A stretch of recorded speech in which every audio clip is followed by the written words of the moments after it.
जेबिसी सबैजनालाई अब चाहिँ हामी वर्षेमा आएर प्रभुको माया माग्ने त्यो एउटा गीत गाउन गइरहेको छौँ। यो पुस्ता खडा हुँदैछ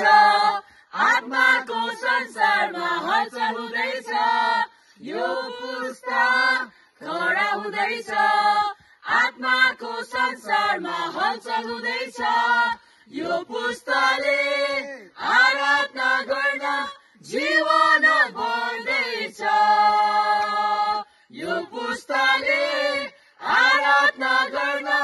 जीवन बढ्दैछ केही हुँदैछ केही हुँदैछ केही हुँदैछ केही हुँदैछ यो पुस्ताले आराधना गर्न जीवन बढ्दैछ